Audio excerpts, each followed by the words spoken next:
Alpha Omega.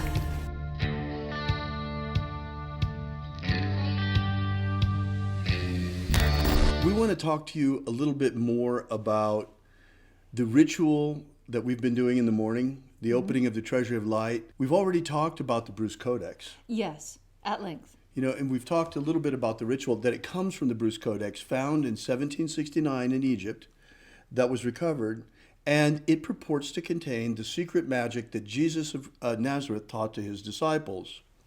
Now, Leslie and I have been working with this magic. Well, we've been doing a magical retirement with it now for 2 years. Yes. And every day, every day, every day, every day, every day. We've been broadcasting it now for quite some time as well. So we've learned quite a few things, actually. Yes, it's interesting. You know, many times in the morning, during the, well, for me, it's an inspiration. As we're going around the circle and we're calling out the divine names, I'm looking usually at the sun the whole time we do this, because I keep it in the viewfinder as I'm doing the filming. And it's like knowledge comes to me through what I'm doing. Right. So that when that portion comes, it's effortless. Right.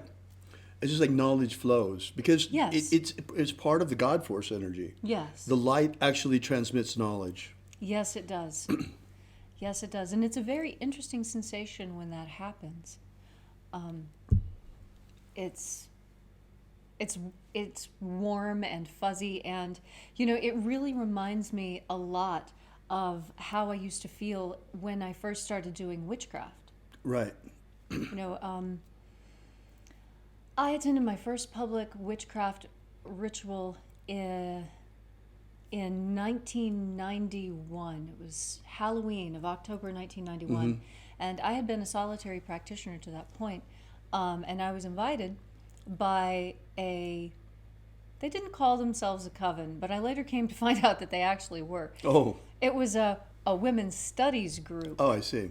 Yes, a women's studies group at West Virginia University, and they were studying various pieces of feminist literature and propaganda. And witchcraft.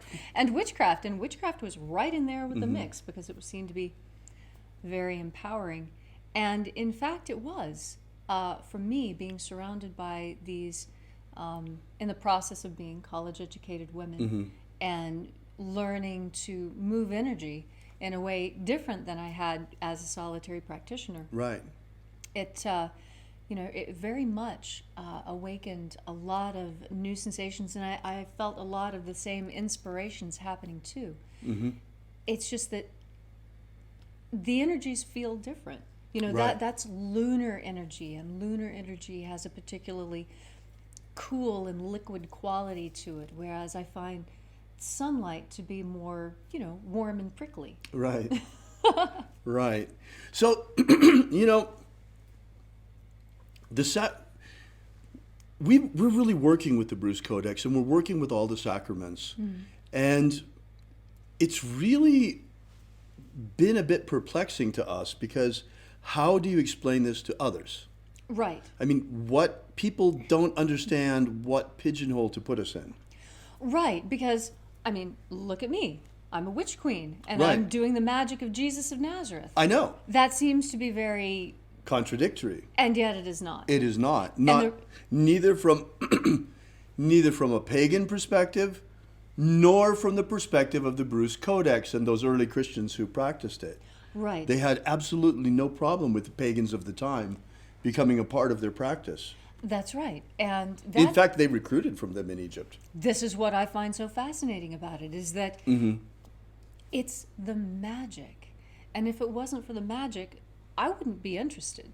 I am interested in studying magic. And if there's nothing but Jesus parables and stories of him with little lambs at his feet and children on his knee, I would be completely uninterested. Well, there's nothing wrong with Christianity itself. I was raised Christian, and I love Christianity, but I have a real problem with the fact that they reject the magic of Jesus.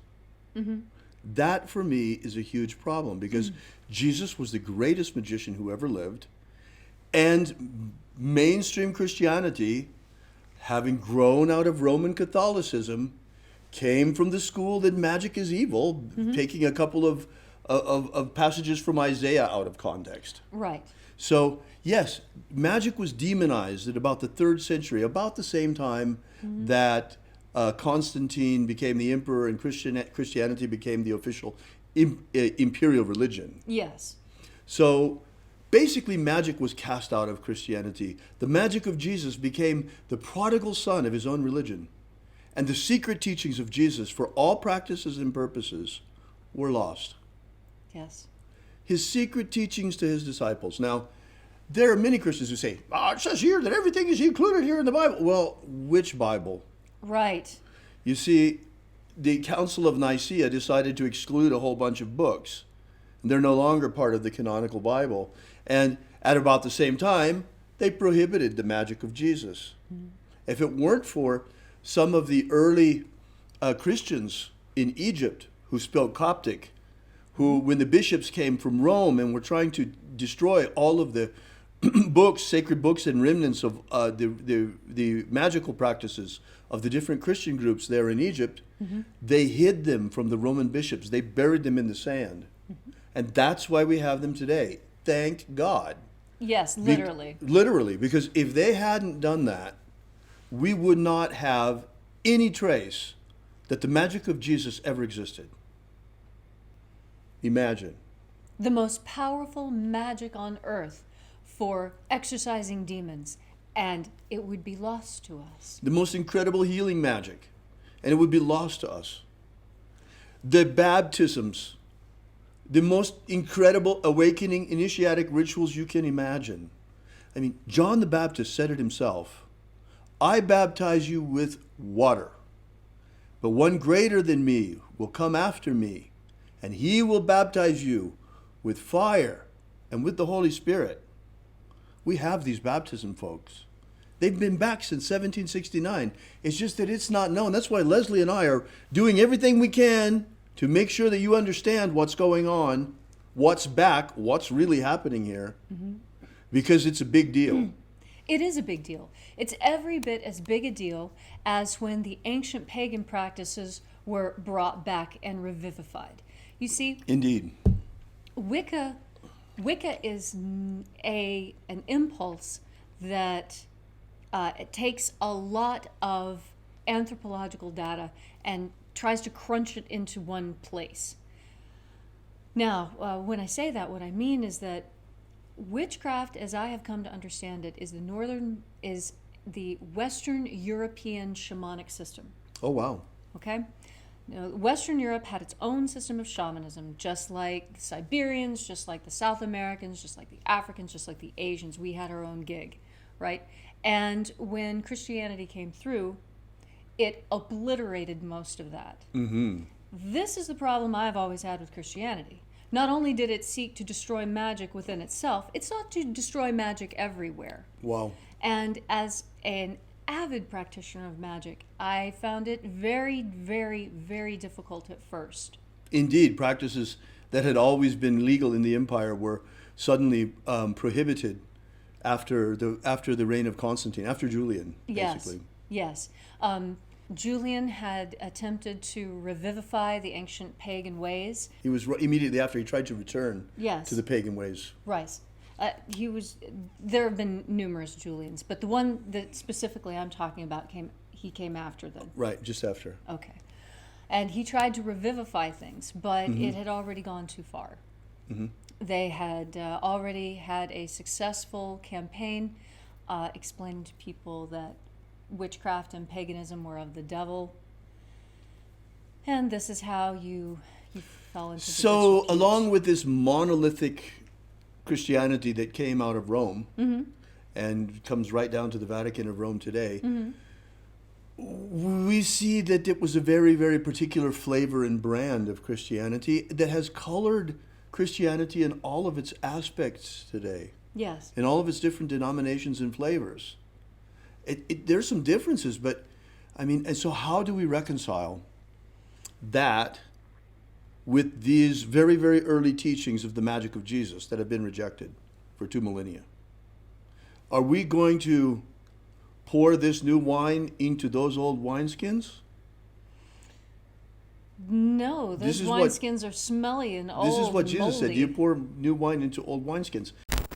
What we're doing is equally open to pagans as it is to Christians. The magic of Jesus is not the exclusive property of anyone.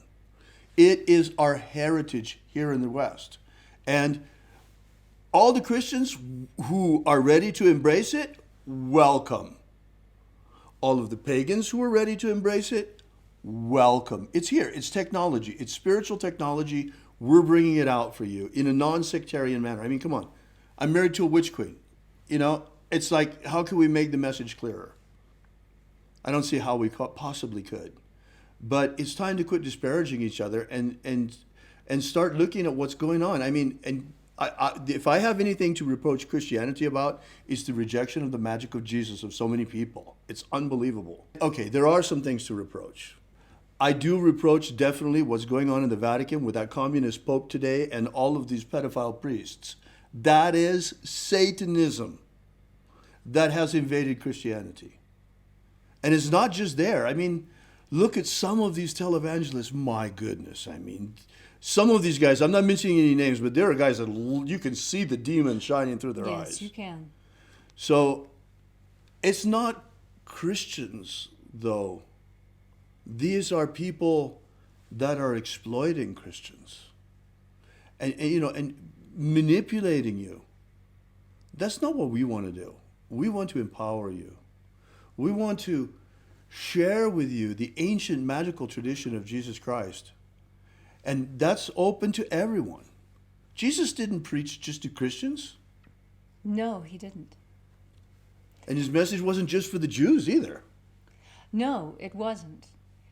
He preached openly to everyone and said only that if you believed, it was sufficient. It did not matter where you came from. It didn't matter who your parents were. What only mattered was your capacity to understand and to believe. Exactly. And when it comes to these things, what matters is the tech. We're presenting this tech in a totally non-denominational manner, and yet it still needs a container. So that's why Leslie and I have been talking about this. We've been talking about it actually for months, trying to say, okay, how can we present to people that they will understand?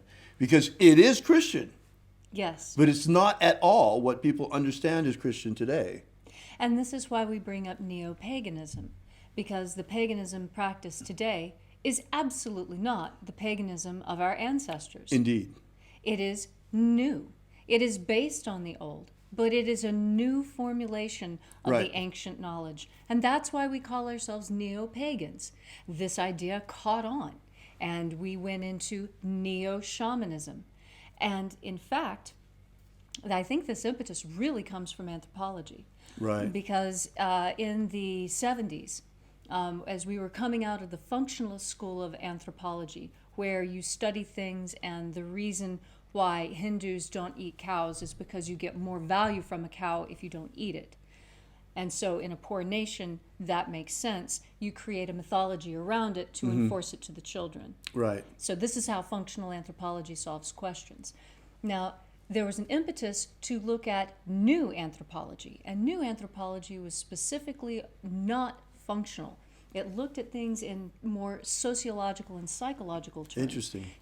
Building upon the work of Ruth Benedict, yes, when she said that culture is history, culture is personality writ large, and that the personality of the people reflects itself in the personality of the culture, and that is how you approach culture and looking how to understand cultures. Interesting. Very Yes, and so interesting. and since anthropologists are the ones who are talking about, well, these are pagans and these are neo-pagans, and anthropologists are very much interested in putting people in categories. Right. So, thus the new moniker. So, yeah. And so what's really interesting and what fascinated me and that we've talked about so many times is how it is that neo-pagans have taken different ancient pagan cults and religious practices and they have faithfully as possible, reconstructed Yes. and then revivified them, Yes. revitalized them, and brought them back to life. Yes. In fact, there are ancient Greek and Roman temples that now have fires burning in them for the first time in thousands of years due to the work of dedicated historical and religious reconstructionists working on the old faiths. So this gives us a great working model, because what Leslie and I are doing is now something very similar. We're doing Christian reconstructionism. We're reconstructing the ancient magical rites that were practiced by early Christians attributed to Jesus. Yes. So this is our job: reconstruction and revival of these ancient rites. Yes. So therefore, you want to say it or shall I say it? Can we say it together? We can say it together. Therefore, we have finally coined a term for what it is that we're teaching with the lost magic of Jesus. Although it's the original and the most ancient, it is also Neo-Christianity. And this is because it satisfies the same requirements Right. as Neo-Shamanism and Neo-Paganism. Right. And so now we have also Neo-Christianity, which is working specifically with the ancient rites and practices attributed to Jesus through his disciples and the followers of his disciples, specifically in Egypt. Yes. And that is because those are the records that we have to work with. Right. Now, I think that Leslie and I, sometimes we get a little bit, upset with one another. And of course, Well, and but I have good. a thin skin when pagans start complaining about Christians. I say, hey, I'm Christian here. Well, and as a pagan, I've had my fair share of problems living in places like Nebraska and Kansas, as I one can can imagine. imagine. Right. So, but this is good. This is a creative friction between the two of us. Because, to be honest, if there was no such thing as friction, one could not even walk. Right. Because it requires the friction of your foot against the ground in order to Right. have enough friction to And then move. when I think about it, there are plenty of things that I complain about Christianity today. The Right. form is taken today. Yes. Because let's face it, the churches have lost their way. At least a Yes. lot of them have. Oh, yeah. I mean, some of these mega churches are nothing more than glorified swinger events. Yes. And then you look at these televangelists and some of these guys, man, they're demons. It's pure Satanism. Mm-hmm. It's unbelievable what's going on. And then the church just doesn't want you to have anything to do with the magic of Jesus. They say magic is evil. That is the most absurd thing I have ever heard. It's as absurd as having women barred from the priesthood. Right. And then you have the problem with all the pedophile priests and all of that in Catholicism. I mean, it's about time, folks, especially here in America. Christians are waiting for the rapture. What is this rapture? What does it look like? Okay, well, they say that, that the dead in Christ will rise and we'll meet him in the air. Well, is that going to be like a Hollywood movie, or how's that work? How is it that you imagine that works? Let me clue you in. The magic of Jesus is the magic of resurrection. It's the magic of eternal life. It is the magic of how to ascend at death from here, transfigured in a body of light, into the kingdom of heaven, which is the kingdom of light. And what the secrets of teachings of Jesus contain are precisely the techniques to use to achieve that transformation. The spiritual practices taught by Jesus to his disciples. This is Neo-Christianity. And this book, these materials that we're working with, are absolutely as illuminating and mind-blowing as the Tibetan Book of the Dead. It has, to me, after having read the Tibetan Book of the Dead and the Egyptian Book of the Dead, now reading the Bruce Codex, I see so many of these magical parallels. And yet, in the Bruce Codex, what I see is a streamlined system, something that has been refined and honed, that is like, it's the difference between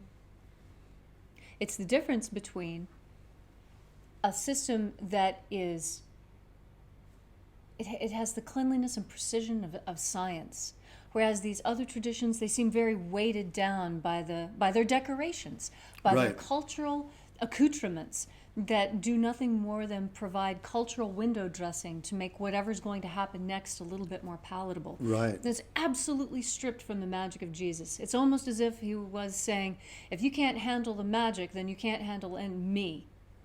I'm not going to give you any of the cultural trappings. I've been to this place, that place. Well, the other it's very much like a magical grimoire. Yes. You know, in the grimoires themselves, you rarely find instructions on how to operate the magical system. No, they assume They you just know have the how. hierarchies. Right. They assume that if you're holding that grimoire, you know what to do with it. Exactly. The magic of Jesus. I always called it esoteric Christianity until I met Leslie and we were talking about these things. It makes a lot more sense, neo-Christianity, because we're reviving an ancient form of Christianity. We are carefully reconstructing it and reviving it. And it's amazing that we even have these rites. I mean, rapture is a real deal in these rituals. Yes. They don't call it that, but that's what it is. It's how to rise in the air, I mean, through the planes instead of just the air. But it's what people expect, just it comes in a different way. Yes. And then you have the baptisms. The baptisms are the most exquisite rituals. They are amazing. They are elegant in their simplicity, and yet I find them incredibly shamanic because of all the different plants involved. There's Right. so many different plants involved in these baptisms. It's just it's like being baptized in nature itself, but sweetened and condensed. So our job is to put this tech out there. We are every single day broadcasting the opening of the Treasury of Light to you.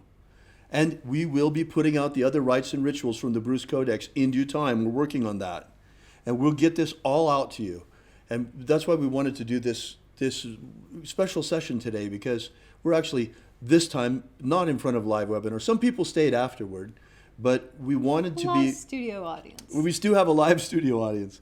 We wanted to be free of the encumberment of having to present a certain message in the class that we were in. So we decided to just invite the students that were there to come back afterward. Yes. And we could talk about these things because we've been wanting to talk about them, and we have been talking about them a little bit during the morning rituals. But during the morning rituals, we're never on camera. Right. So we wanted to be able to tell you about these things a little bit on camera, and especially Yes. about the news that we've coined this term of neo-Christianity, because it does really describe it pretty well.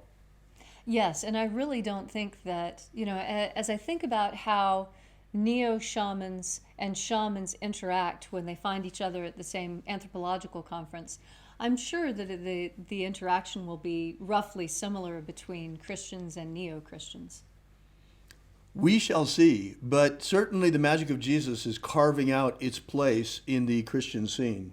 Yes, it is. One way or another, because we're putting it out there. People can take it or leave it, accept it or reject it. If the Christians want to reject their heritage, I'm sure that there are plenty of pagans who'll be happy to scoop it up. I love magic of all kinds, and I am discerning in that I like high quality, effective magic. And I have been working with this system, and I can assure you that as far as working with demons, exorcising demons, healing magic, and magic of, I would say, just overall happiness and a feeling of being uplifted. It's so, it's so much different from the witchcraft tradition, where the witchcraft tradition makes you feel very solid and very anchored here, in the here. When you travel into the distance, you're aware that you're traveling into the distance and that you're moving through dimensions. But you're rooted here on Earth.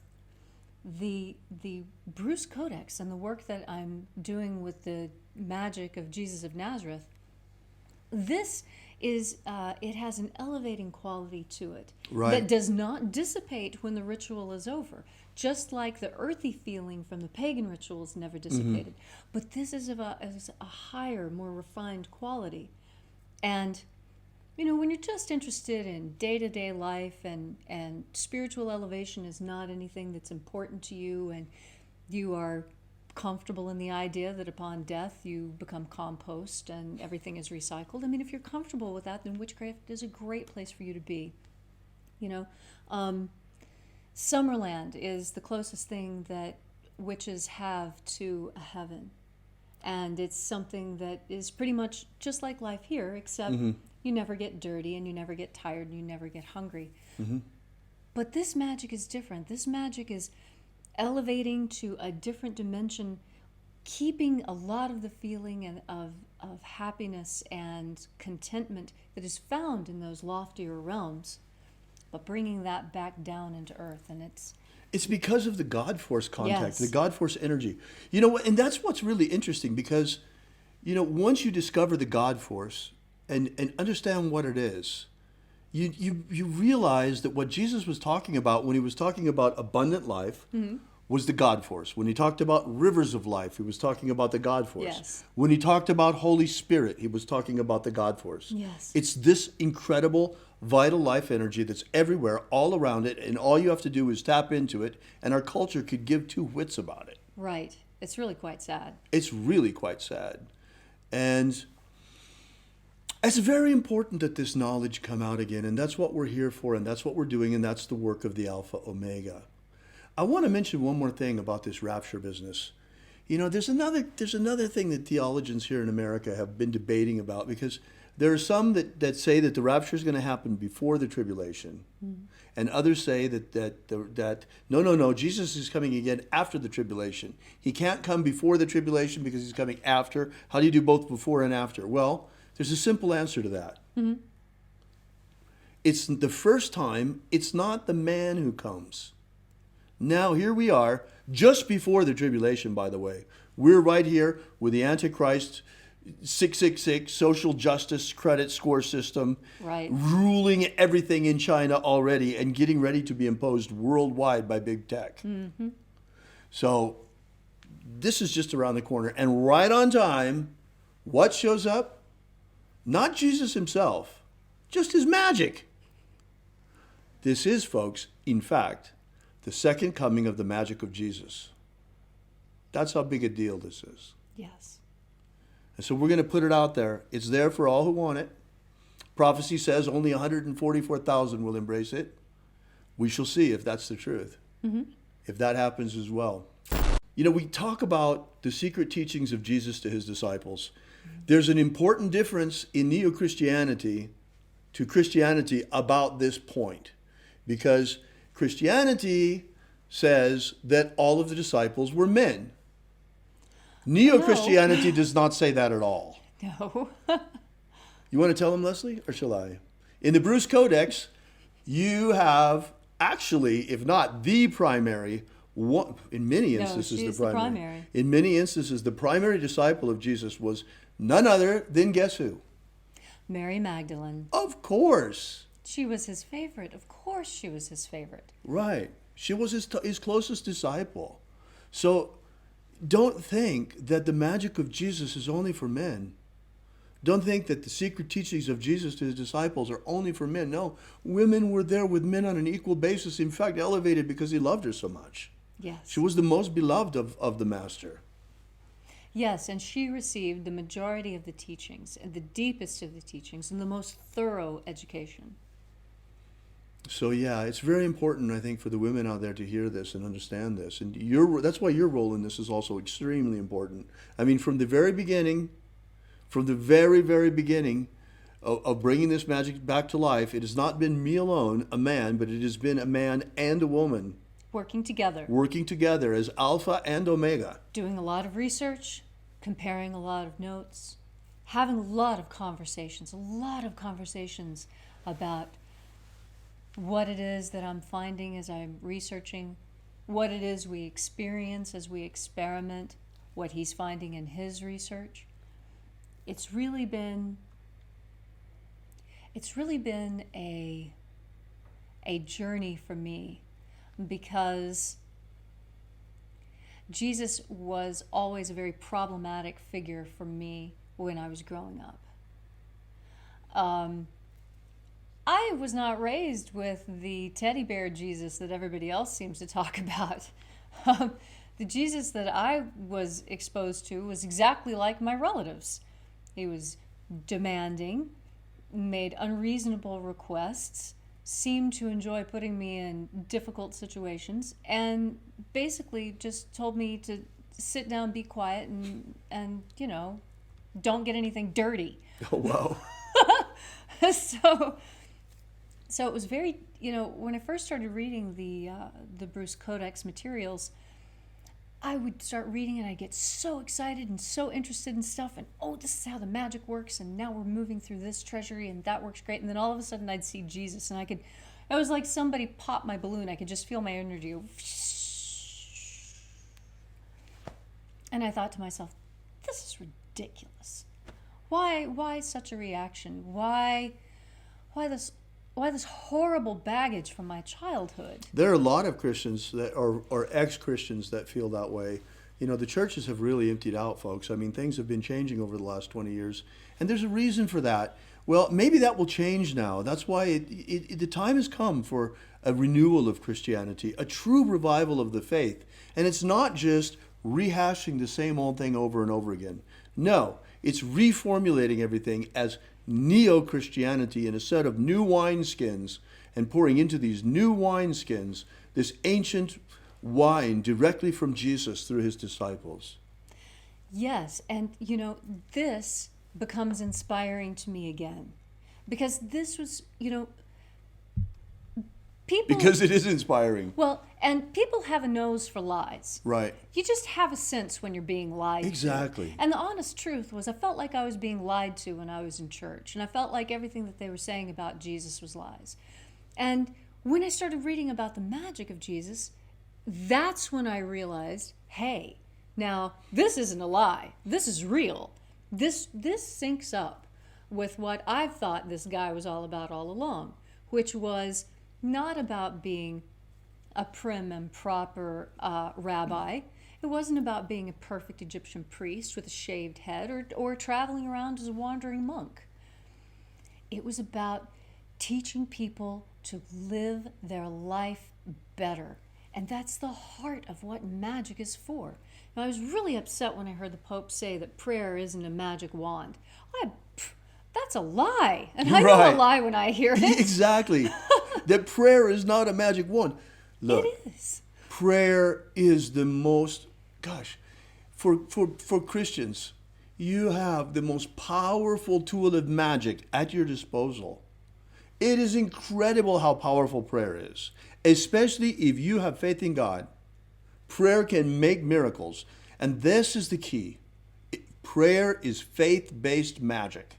Yes. If you don't believe, it won't work. That's why there were places where Jesus couldn't heal anyone. Right, because they didn't believe. They didn't believe, and he left the town. Okay. It's there in the Bible, even in the canonical Bible. Yes. You don't have to look in the lost books in order to find that teaching. Now, this impetus to revive the true meaning and message of Jesus, this is something that has been in my family for a long time. In fact, my great-grandmother, Lacey Musick, was a tent revival preacher in McDowell County, West Virginia. Mama. In the mid to late 50s and early 60s. And she was doing essentially the same type of work that Oral Roberts was doing. She would gather people together in a large tent. They would pray together. She had a bluegrass band that would play some music. And she would lay hands and heal. And she was well known throughout the tri-state area as being a very gifted healer, just by the laying on of hands. And even when I was, I guess I couldn't have been more than 9 or 10, I remember going to hospital rooms with my mama, and she would come up and she would kneel down and hold the person's hand and put her third eye on their hand. And she would sit in that motion position for a half an hour. And I'm talking about an 85-year-old little broken woman, who's been a farmer all her life and a miner's wife. And then you'd see the tears start to flow, and she'd take the tears and she'd wipe them on her hand. She said, "You've been blessed with the waters of the Lord, honey. You're going to be just fine." And 9 out of 10 people that she worked on healed. It's the power of faith. It is. And that power to revive what he was doing. But faith also requires a structure. And that's why it's so nice to retrieve and recover the ancient magic rites used by the master himself. Yes. because it's the most perfect and pristine structure. Unfortunately, we don't have everything. Some of it was lost. And that's really a huge loss for humanity. It's too bad we don't have another manuscript. I know they do in the Vatican, but there's no way they will ever let that out. They're the ones who tried to destroy it to begin with. Right. They only kept it for themselves. They just wanted it for themselves. Right. They wanted to have all the magic for themselves. That's the whole reason. An imperial priesthood wanting to lord it over everyone else. Hoarding magic like gold. And that's Satanism. Hoarding magic and trying to use it for one's own personal interest while keeping others in the dark is how we got into the mess that we're in today. Yes, that's right. It's incredible. I mean, and I'm not talking just about religion, but also in politics. It's incredible the situation that we're in. We're ruled by idiots. Absolutely. Worse than idiots, evil demon-possessed people, demonic-possessed people. And here we are in a situation now where we're invaded by demons into our dimension. Yes. And, ruled by people already ruled by them. I mean, come on. What kind of a chance do we have? That's why Leslie and I are out there with the Magick doing our best to defend humanity. And as a pagan, I can tell you, in all my pagan study, I never found exorcism of demons to be easy. Not until this magic. Right. This magic is superior. The only thing that comes anywhere close is Tibetan Buddhism. And for that, you have to have a purba, a special dagger. Right. With the magic of Jesus, even a dagger is not necessary. That's right. One more thing. Certain Christians out there, I know, you're going to church and they're telling you that you're going to get raptured out of here. I got news for you. It doesn't work like that. Yes, the rapture is here. But no, you're not going to get out of here just like that. So we either defeat the New World Order and establish human freedom worldwide, or we're going to be enslaved. Yes. It's just that simple.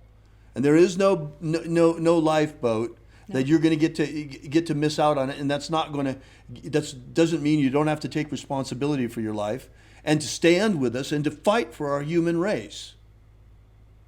It's time that we stand up for humanity. It's not that hard. It's important if you want to continue breathing and eating and living, because the people who are coming after us, rest assured, they despise us. They hate us like you cannot imagine. Think of the disgust and revulsion you feel when you see a roach in your kitchen, huh? Now, do you understand how they feel about you? They squirt things on us from above. They poison our food. They poison our minds. They hypnotize us and tell us lies. Poison our water. It's incredible what is going on. And the more that we discover, the more horrible the truth is. But we can still fix it. There's still time. But not a lot. We have to do it now. We have to act now. And that's why it's so important that people, Christians, especially Christians as far as I'm concerned, are empowered with the magic of Jesus, because this is particularly your patrimony. As a Christian, this is your inheritance. Don't let anybody take it from you. Don't let anybody keep it from you. Don't let anybody in any church lie to you and tell you that the magic of Jesus is evil, because it's not.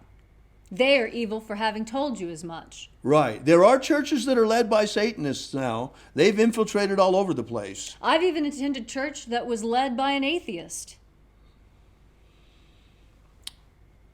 So that's basically what we wanted to tell you. And we've actually come up with a name for it. Esoteric Christianity is what I called it for a long time, but it doesn't fit so well. What we're teaching is Neo-Christianity, the magic of Jesus. The lost magic of Jesus is back.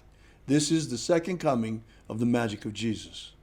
And Neo-Christianity, just like Neo-Paganism and Neo-Shamanism before it, should be an easy title for anyone who is interested in magic to take upon themselves. Right. It doesn't come with a lot of Christian baggage. It doesn't, because not everything about Christianity has been good or is good today, as we all know. And you don't have to wear a pointy hat like in paganism, and you don't need a drum like in shamanism. All you need is your faith and your belief that Jesus was, in fact, the greatest magician ever to have lived. And then the rest, you experience it yourself with the power of the system. So for now, Well, we're working on getting this out there, and we're working hard at it.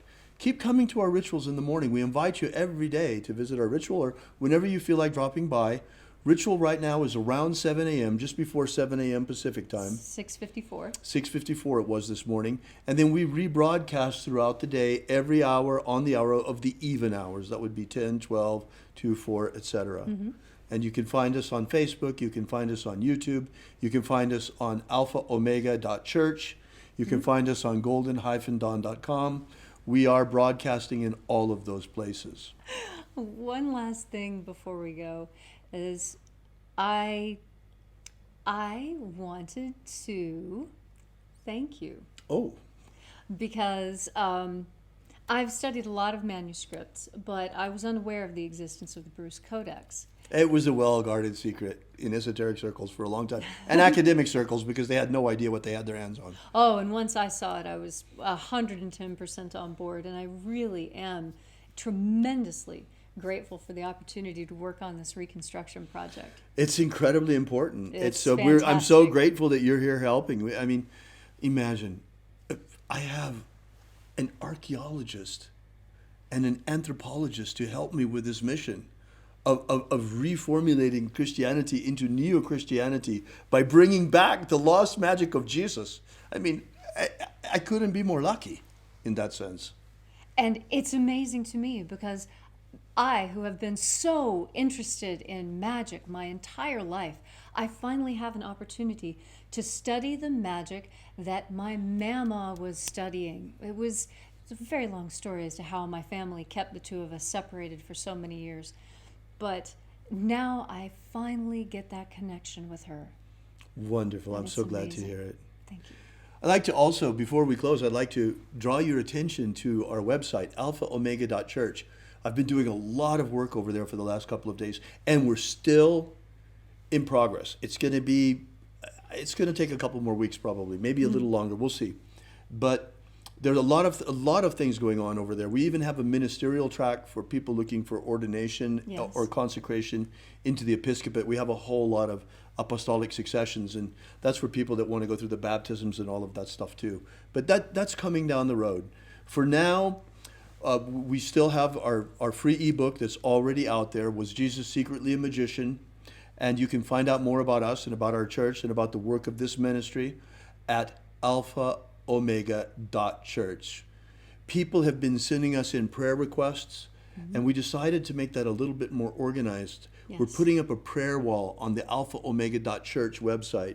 So, and we'll be using the prayer wall for part of our rituals in the morning. We'll be bringing in the energies of the opening of the Treasury of Light to that prayer wall as well. Yes. So we've also just revamped the donation page. We appreciate the folks who've been donating to us Thank over you there. so much. Thank you so much. It really makes things easier. It does. It's, Leslie and I, we really work hard, and we really only take out enough just to get by, and everything else goes back into the mission. You Yes. can ask Leslie about that. We really do. We grow as quick as we possibly can, Yes. and we are growing. Yes, we are. So thank you so much. We really appreciate your being here. Yes, thank you for sticking around and being part of this, our first Alpha Omega message. Right, this is our first Alpha Omega message for our church. Yes. Specifically for our church, where we're on camera. Right, talking to you about the mysteries that we teach here at the Alpha Omega Church. The religious mysteries that we teach here, because it is religious, but it's also not just religious, it's spiritual and magical. It's all of that. Yes, and also to teach you about neo-Christianity and what a magical practice can be. Right, and what a magical practice was to the early Christians living in Egypt. Yes.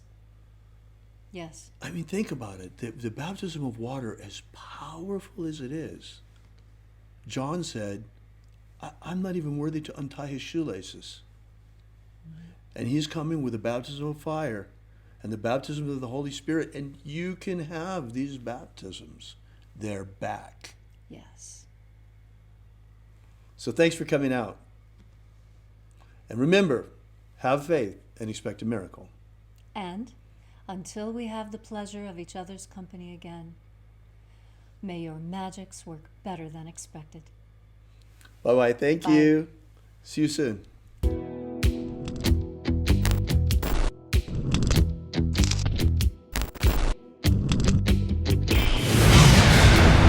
Yesterday we released this brand new ebook, Was Jesus a Magician?